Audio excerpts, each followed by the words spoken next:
ಎಲ್ಲರಿಗೂ ನಮಸ್ಕಾರ ಸ್ನೇಹಿತರೆ. ಇವತ್ತು ನಮ್ಮ ಗಾರ್ಡನ್ನು ತುಂಬಾ ಸುಂದರವಾಗಿ ಕಾಣಿಸ್ತಾ ಇದೆ. ಅದಕ್ಕೆ ಕಾರಣ ಏನು ಗೊತ್ತಾ? ಶಂಖ ಪುಷ್ಪ ಹೂವು ಎಷ್ಟು ಬಿಟ್ಟಿದೆ ನಮ್ಮ ಗಾರ್ಡನ್ನಲ್ಲಿ ಇವತ್ತು ಅಂದರೆ ಗಿಡ ತುಂಬ ಹೂವಾಗಿದೆ.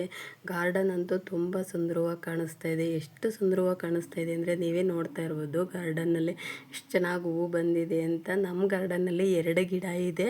ಈ ಗಿಡದಲ್ಲಿ ಇಷ್ಟೊಂದು ಹೂವು ಬಂದಿದೆ. ಮತ್ತು ಇನ್ನೂ ಒಂದು ಗಿಡದಲ್ಲಿ ನೋಡಿ ರೌಂಡ್ ಶೇಪಲ್ಲೇ ಇರೋವಂಥದ್ದು, ಇದರಲ್ಲೂ ಕೂಡ ಅಷ್ಟೇ ಚೆನ್ನಾಗಿ ಹೂವು ಬಿಟ್ಟಿದೆ ಸ್ನೇಹಿತರೆ. ನನಗಂತೂ ತುಂಬ ಖುಷಿ ಆಗ್ತಾಯಿದೆ. ಇಷ್ಟೊಂದು ಹೂವು ಬಿಟ್ಟಿರೋದ್ರಿಂದ ಗಿಡನ ಚೆನ್ನಾಗಿ ಕಾಣಿಸ್ತಾ ಇದೆ. ನಮ್ಮ ಗಾರ್ಡನ್ನು ತುಂಬಾ ಸುಂದರವಾಗಿ ಕಾಣಿಸ್ತಾ ಇದೆ ಸ್ನೇಹಿತರೆ. ಇದಕ್ಕೆ ನಾನು ಗೊಬ್ಬರ ಅಂತ ಏನು ಜಾಸ್ತಿ ಯೂಸ್ ಮಾಡಲ್ಲ. ಎಲ್ಲದಕ್ಕೂ ಎಲ್ಲ ಗಿಡಗಳಿಗೂ ಹಾಕುವಂತಹ ಗೊಬ್ಬರನೇ ಇದಕ್ಕೂ ನಾನು ಯೂಸ್ ಮಾಡೋದು. ಮತ್ತು ಇದಕ್ಕೆ ಏನಪ್ಪ ಅಂತಂದರೆ ನೀರನ್ನ ಜಾಸ್ತಿ ಕೇಳುತ್ತೆ. ನೀರು ಜಾಸ್ತಿ ಹಾಕೋದ್ರಿಂದ ಗಿಡದ ತುಂಬ ಹೂವು ಬರುತ್ತೆ ಸ್ನೇಹಿತರೆ. ಇದಕ್ಕೆ ಗೊಬ್ಬರ ಹಾಕಲಿಲ್ಲ ಅಂದರೂ ಪರವಾಗಿಲ್ಲ, ನೀರು ಮಾತ್ರ ಅತಿಯಾಗಿ ಹಾಕೋದ್ರಿಂದ ಗಿಡ ತುಂಬಾ ಚೆನ್ನಾಗಿ ಬರುತ್ತೆ. ಹೂವು ಕೂಡ ತುಂಬಾ ಜಾಸ್ತಿ ಬಿಡ್ತವೆ ಸ್ನೇಹಿತರೆ. ಹಾಗೆ ನಾನು ತುಂಬ ದಿನದಿಂದ ಕಾಯ್ತಾ ಇದ್ದೆ ಸ್ನೇಹಿತರೆ ಈ ಒಂದು ಕಾಯಿಗೋಸ್ಕರ. ಆದರೆ ಅದು ಇವತ್ತು ಫಲ ಸಿಕ್ಕಿದೆ. ಏನು ಅಂತಂದರೆ ಡ್ರ್ಯಾಗನ್ ಫ್ರೂಟ್ಸ್ ಗಿಡನ ನಾನು ಮೀಶೋದಲ್ಲಿ ತರಿಸ್ಕೊಂಡಿದ್ದು. ಅದು ಇಲ್ಲಿವರೆಗೂ ಕಾಯೇ ಬಿಟ್ಟಿರಲಿಲ್ಲ. ಈಗ ಹೂವು ಆಗಿದೆ. ನನಗಂತೂ ಫುಲ್ ಖುಷಿ ಆಗ್ತಿದೆ. ಇಷ್ಟು ದಿನಕ್ಕೆ ಇವತ್ತು ಫಲ ಸಿಕ್ಕಿದೆಯಲ್ಲ ಅಂತ 2 ಹೂವು ಬಂದಿದೆ. ಆದರೆ ಅದರಲ್ಲಿ ಒಂದು ಒಣಗೋಗಿದೆ, ಒಂದು ಈಗ ಹೂವು ಆಗ್ತಾ ಇದೆ. ನಾನು ತರಿಸ್ಕೊಂಡಿದ್ದು 3 ಕಲರು, ಪರ್ಪಲ್ ಒಂದು, ರೆಡ್, ಪರ್ಪಲ್ ಒಂದು, ವೈಟ್ ಒಂದು, ಯೆಲ್ಲೋ, 3 ಕಲರ್ನ ನಾನು ಮೀಶೋ ಆ್ಯಪಿಂದನೇ ತರಿಸ್ಕೊಂಡಿದ್ದು. ಆದರೆ ಇವತ್ತು ಕಾಯಿ ಹೂವು ಆಗಿದೆ. ಖುಷಿ ಆಗ್ತಿದೆ ಸ್ನೇಹಿತರೆ. ಹಾಗೆ ಇಲ್ಲಿ ಮಲ್ಲಿಗೆ ಗಿಡ ನೋಡ್ತಾ ಇರ್ಬೋದು ನೀವು.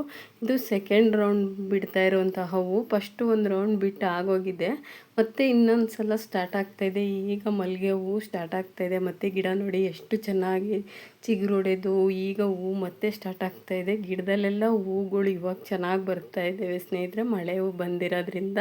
ಮತ್ತು ಸೇವಂತಿಗೆ ಗಿಡದಲ್ಲಿ ಪರ್ಪಲ್ ಕಲರ್ ಅಂತೂ ಎಲ್ಲ ಗಿಡದಲ್ಲೂ ಹೂವು ಸ್ಟಾರ್ಟ್ ಆಗಿದೆ. ಆದರೆ ಯೆಲ್ಲೋ ಕಲ್ಲರು, ಪಿಂಕ್ ಕಲ್ಲರು, ಇದು ವೈಟ್ ಕಲರು ಇವೆಲ್ಲ ಸ್ವಲ್ಪ ಕಮ್ಮಿ, ಇನ್ನೂ ಹೂವು ಸ್ಟಾರ್ಟ್ ಆಗಿಲ್ಲ. ಪರ್ಪಲ್ ಅಂತೂ ಫುಲ್ ಎಲ್ಲ ಗಿಡದೂ ಕೂಡ ಹೂವು ಬಂದಿದೆ ಸ್ನೇಹಿತರೆ. ನೀವು ನೋಡ್ತಾ ಇರ್ಬೋದು ಗಾರ್ಡನ್ನಲ್ಲಿ ಎಷ್ಟು ಚೆನ್ನಾಗಿ ಹೂವು ಬರ್ತಾ ಇದ್ದಾವೆ ಅಂತ. ನೋಡಿ ನಮ್ಮ ಗಾರ್ಡನಲ್ಲಿ ಎಷ್ಟು ಚೆನ್ನಾಗಿ ಹೂವು, ಎಲ್ಲ ಪರ್ಪಲ್ ಮಾತ್ರ ಎಲ್ಲ ಫಸ್ಟು ಬಂದುಬಿಟ್ಟಿದೆ, ಬೇರೆದು ಯಾವುದೂ ಬಂದಿಲ್ಲ. ವೈಟು ಈಗ ಸ್ಟಾರ್ಟ್ ಆಗ್ತಾಯಿದೆ. ಹಾಗೆ ನಾನು ಸ್ವಲ್ಪ ಲಿಲ್ಲಿ ಫ್ಲವರ್ಸ್ನ ತರಿಸ್ಕೊಂಡಿದ್ದೆ ಮೀಶೋದಲ್ಲೇ. ಅದು ಕೂಡ ಹೂವು ಬಿಟ್ಟಿದೆ ಇವತ್ತು. ಒಂದೇ ಒಂದು ಪಿಂಕ್ ಕಲರ್ದು ಫ್ಲವರ್ ಬಿಟ್ಟಿದೆ ನೋಡಿ ಸ್ನೇಹಿತರೆ. ಈಗ ಅದು ಮುಗ್ಗಾಗ್ತಾಯಿದೆ. ಇನ್ನೂ ಅದರಲ್ಲಿ ನಾನು ಒಂದು 3ರಿಂದ 4 ಕಲರು ತರಿಸ್ಕೊಂಡಿದ್ದು. ಅದರಲ್ಲಿ ಇವಾಗ ಬಿಟ್ಟಿರೋಂಥದ್ದು ಇದ್ರ ಕಲರ್ ಮಾತ್ರ, ಪಿಂಕ್ ಕಲರು. ಹಾಗೆ ಇಲ್ಲಿ ಬಂದರೆ ಬ್ರಹ್ಮಕಮಲ ಗಿಡದಲ್ಲೂ ಕೂಡ ಹೂವು ಸ್ಟಾರ್ಟ್ ಆಗಿದೆ. ಇದರಲ್ಲೂ 4 ಮೊಗ್ಗಾಗಿದೆ ಸ್ನೇಹಿತರೆ. ಎಷ್ಟು ಚೆನ್ನಾಗಿದೆ ನೋಡಿ. ಈಗ ಸ್ಟಾರ್ಟ್ ಆಗ್ತಾಯಿದೆ ಇದರಲ್ಲೂ ಕೂಡ ಮೊಗ್ಗು.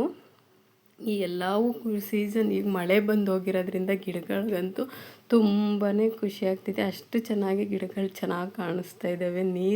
ನಾವು ಎಷ್ಟೇ ನೀರು ಹಾಕಿದ್ರೂ ಗಿಡಗಳು ಚೆನ್ನಾಗಿ ಕಾಣಿಸ್ತಾ ಇರಲಿಲ್ಲ. ಆದರೆ ಈಗ ಮಳೆ ಬಂದು ಹೋಗಿರೋದ್ರಿಂದ ಅಂತೂ ಗಿಡಗಳಂತೂ ತುಂಬಾ ಹಸಿರಾಗಿದ್ದಾವೆ ನೋಡಿ. ಇದು ಮಲ್ಲಿಗೆ ಗಿಡ. ಮತ್ತು ಇದು ಸೆಕೆಂಡ್ ರೌಂಡ್. ಫಸ್ಟು ನನಗೆ ಈ ಯುಗಾದಿ ಹಬ್ಬದ ಟೈಮಲ್ಲೇ ಹೂವು ಬರ್ತಾಯಿತ್ತು.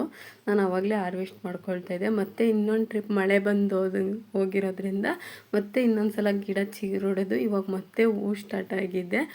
ಮಲ್ಲಿಗೆ ಹೂವು ಇದು 7 ಸುತ್ತಿನ ಮಲ್ಲಿಗೆ ಹೂವು. ಹಾಗೆ ಮಲ್ಲೆ ಹೂವು ಬಂದರೆ ಮಲ್ಲೆ ಹೂವನ್ನು ಕೂಡ ನೋಡಿ ಎಷ್ಟು ಚೆನ್ನಾಗಿ ಬರ್ತಾಯಿದ್ದಾವೆ ಅಂತ. ಅದು ನನಗೆ ಈಗ ಸ್ಟಾರ್ಟ್ ಆಗ್ತಾಯಿದೆ ಮಲ್ಲೆ ಹೂವು.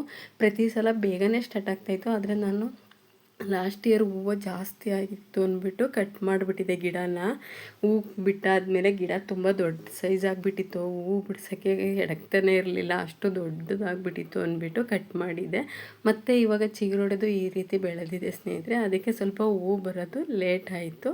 ಹಾಗೆ ಸ್ವಲ್ಪ ಗಾರ್ಡನ್ನಲ್ಲಿ ಬದನೆಕಾಯಿ ಹಾರ್ವೆಸ್ಟ್ ಮಾಡ್ಕೊಳ್ಳೋಣ ಅಂದ್ಬಿಟ್ಟು ಬಂದೆ. ಎಷ್ಟೊಂದು ಬದನೆಕಾಯಿ ಬಿಟ್ಟಿತ್ತು ಅಂತ ಗಿಡದಲ್ಲಿ, ಅದನ್ನೆಲ್ಲ ಇವತ್ತು ಹಾರ್ವೆಸ್ಟ್ ಮಾಡ್ಕೊಳ್ತಾ ಇದ್ದೀನಿ. ತುಂಬಾ ಖುಷಿ ಆಗ್ತಿದೆ. ಯಾಕೆಂದರೆ ದಪ್ಪ ದಪ್ಪ ಬದನೆಕಾಯಿ 2 ಕಲರ್ ಇದೆ. ಇಲ್ಲಿ 2 ಕಲರ್ ಬಂದಿದೆ. ಎಷ್ಟೊಂದು ಬಂದಿದ್ದಾವೆ ಅಂತ ನೋಡಿ ನೀವು. ನಾವು ಹಾಕಿರೋಂತಹ ಬದನೆ ಗಿಡದಲ್ಲಿ ಬದನೆಕಾಯಿ ಇವತ್ತು ನಾನು ಒಂದು 10ರಿಂದ ಒಂದು 15ರವರೆಗೂ ನಾನು ಹಾರ್ವೆಸ್ಟ್ ಮಾಡಿದ್ದೀನಿ. ತುಂಬ ಜನ ಬಂದವರು ಹಾಗೆ ಒಂದೊಂದು ಕಿತ್ಕೊಂಡು ಹೋಗ್ತಾಯಿದ್ರು. ಅಂದರೆ ನಾನು ಸ್ವಲ್ಪನೇ ಇವಾಗ ಬಿಟ್ಟಿರೋ ಇನ್ನೂ ಸಣ್ಣದೆಲ್ಲ ಹಾಗೆ ಬಿಟ್ಬಿಟ್ಟು ಒಂದು ಬದನೆಕಾಯಿನ ಹಾರ್ವೆಸ್ಟ್ ಮಾಡ್ಕೊಂಡಿದ್ದೀನಿ, ಸಾಕಿಷ್ಟಿರಲಿ ಅಂತ ಹೇಳ್ಬಿಟ್ಟು. ನೋಡಿ ನಿಮಗೆ ತೋರಿಸ್ತೀನಿ ಎಷ್ಟು ಬದನೆಕಾಯಿ ಬಿಟ್ಟಿದೆ ಅಂತ ನಮ್ಮ ಗಾರ್ಡನ್ನಲ್ಲಿ. ನನಗಂತೂ ಖುಷಿ ಆಗ್ತು, ಇಷ್ಟೊಂದು ಬದನೆಕಾಯಿ ಬಿಟ್ಟಿದೆಯಲ್ಲ ಅಂದ್ಬಿಟ್ಟು. ಇದು ಎಣ್ಗಾಯಿ ಮಾಡೋದ್ರಂತೂ ತುಂಬಾ ಚೆನ್ನಾಗಿರುತ್ತೆ, ಟೇಸ್ಟಿಯಾಗಿರುತ್ತೆ ರೊಟ್ಟಿ ಚಪಾತಿಗೆ ಅಂತ ಹೇಳ್ಬಿಟ್ಟು ಇವಾಗ ಕಿತ್ಕೊಳ್ತಾ ಇದ್ದೀನಿ. ಇಷ್ಟು ಬದನೆಕಾಯಿನ ನಾನಿವತ್ತು ಹಾರ್ವೆಸ್ಟ್ ಮಾಡ್ಕೊಂಡಿದ್ದೀನಿ ಸ್ನೇಹಿತರೆ. ನೋಡಿ ಹಾಗೆ ಸ್ವಲ್ಪ ಸೊಪ್ಪನ್ನು ಕೂಡ ಅರಿವೆ ಸೊಪ್ಪನ್ನ ಸ್ವಲ್ಪ ಹಾರ್ವೆಸ್ಟ್ ಮಾಡ್ಕೊಬಿಡೋಣ ಅಂದ್ಬಿಟ್ಟು ಬಂದೆ. ಅದು ಸ್ವಲ್ಪ ಅರ್ಧ ಕಟ್ ಮಾಡ್ಕೊಂಡಿದ್ದೆ ಆಲೇ ಒಂದಿನ, ಮತ್ತು ಇನ್ನೊಂದು ಸ್ವಲ್ಪ ಬೇಕಾಗಿತ್ತು ಇವಾಗ ಸಾಂಬಾರಿಗೆ ಅಂದ್ಬಿಟ್ಟು ಅದನ್ನು ಕಟ್ ಮಾಡ್ಕೊಳ್ತಾ ಇದ್ದೀನಿ. ನೋಡಿ ಎಷ್ಟು ಚೆನ್ನಾಗಿ ಬಂದಿದೆ ನಮ್ಮ ಗಾರ್ಡನ್ನಲ್ಲಿ ಸೊಪ್ಪು. ಇವತ್ತು ಸೊಪ್ಪು ಮತ್ತು ಬದನೆಕಾಯಿ ಎರಡನ್ನೂ ಕೂಡ ಹಾರ್ವೆಸ್ಟ್ ಮಾಡ್ಕೊಂಡಿದ್ದೀನಿ. ಹಾಗೆ ಗಾರ್ಡನ್ನಲ್ಲಿ ಸ್ವಲ್ಪ ಸತ್ತೆ ಎಲ್ಲ ಬೆಳ್ಕೊಬಿಟ್ಟೈತೆ. ಇದು ಸಣ್ಣ ಸಣ್ಣ ಎಲೆ ನೋಡಿ ಎಷ್ಟೊಂದು ಸತ್ತೆ ಬಂದಿದೆ ಅಂತ. ಗಿಡಗಳನ್ನ ಹಾಗೆ ಸ್ವಲ್ಪ ಸೇವಂತಿಗೆ ಗಿಡಗಳ ಮಣ್ಣು ಸ್ವಲ್ಪ ಲೂಸ್ ಮಾಡಬೇಕಾಗಿತ್ತು, ಅದಕ್ಕೋಸ್ಕರ ಇವಾಗ ಸತ್ತೆನೆಲ್ಲ ಕಿತ್ಬಿಟ್ಟು ಹಾಗೆಯೇ ಎಲ್ಲ ಕ್ಲೀನ್ ಮಾಡೋಣ ಅಂತ ಹೇಳ್ಬಿಟ್ಟು ಎಲ್ಲ ಕ್ಲೀನ್ ಮಾಡ್ಕೊಳ್ತಾ ಇದ್ದೀನಿ. ಈ ಸತ್ತೆ ಅಂತೂ ಗಿಡದ್ದು ನಮ್ಮ ಗಾರ್ಡನಲ್ಲಿ ಇದೆ ಜಾಸ್ತಿ ಆಗಿಬಿಟ್ಟೈತೆ, ಅದು ಎಲ್ಲಿಂದ ಬಂತು ಅಂತಲೇ ಗೊತ್ತಿಲ್ಲ. ಗಾರ್ಡನ್ ತುಂಬ ಬರೀ ಇದೆ. ಇವಾಗೆಲ್ಲ ಕ್ಲೀನ್ ಮಾಡ್ಕೋಬೇಕು. ನೋಡಿ ಇವಾಗೆಲ್ಲ ಕ್ಲೀನ್ ಮಾಡ್ಕೊಂಡು ರೆಡಿ ಮಾಡ್ಕೊಂಡಿದ್ದೀನಿ. ಸತ್ತೇನೆಲ್ಲ ಇನ್ನೂ ಎತ್ತಾಕಿಲ್ಲ, ಅದನ್ನೆಲ್ಲ ಸ್ವಲ್ಪ ಕ್ಲೀನ್ ಮಾಡ್ಕೊಬಿಟ್ಟು ಗಿಡಗಳನ್ನ ಸ್ವಲ್ಪ ಎಲ್ಲ ನೀರು ಹಾಕಬೇಕು ಸಾಯಂಕಾಲ. ಇವಾಗೆಲ್ಲ ಸತ್ತೆನೆಲ್ಲ ಕಿತ್ತಿದ್ದೀನಿ, ಇದನ್ನೆಲ್ಲ ಸ್ವಲ್ಪ ಕ್ಲೀನ್ ಮಾಡಿಬಿಟ್ಟು ಗಿಡಗಳಿಗೆ ಸ್ವಲ್ಪ ನೀರು ಹಾಕ್ತೀನಿ ಸ್ನೇಹಿತರೆ. ಇವತ್ತಿನ ವಿಡಿಯೋ ಎಲ್ರಿಗೂ ಇಷ್ಟ ಆಗಿದೆ ಅಂದ್ಕೊಳ್ತೀನಿ. ವಿಡಿಯೋ ಇಷ್ಟ ಆಗಿದರೆ ಪ್ಲೀಸ್ ಲೈಕ್ ಕೊಟ್ಟು ಶೇರ್ ಮಾಡಿ ಸ್ನೇಹಿತರೆ. ಹೊಸಬ್ರು ಯಾರಾದರೂ ವಿಡಿಯೋ ನೋಡ್ತಾ ಇದ್ದರೆ ಪ್ಲೀಸ್ ಸಬ್ಸ್ಕ್ರೈಬ್ ಮಾಡ್ಕೊಳ್ಳಿ, ಸಪೋರ್ಟ್ ಮಾಡಿ. ಎಲ್ಲರಿಗೂ ಧನ್ಯವಾದಗಳು ಸ್ನೇಹಿತರೆ. ಇಲ್ಲಿವರೆಗೂ ವಿಡಿಯೋ ನೋಡಿದ್ದಕ್ಕೆ ತುಂಬ ಥ್ಯಾಂಕ್ಸ್.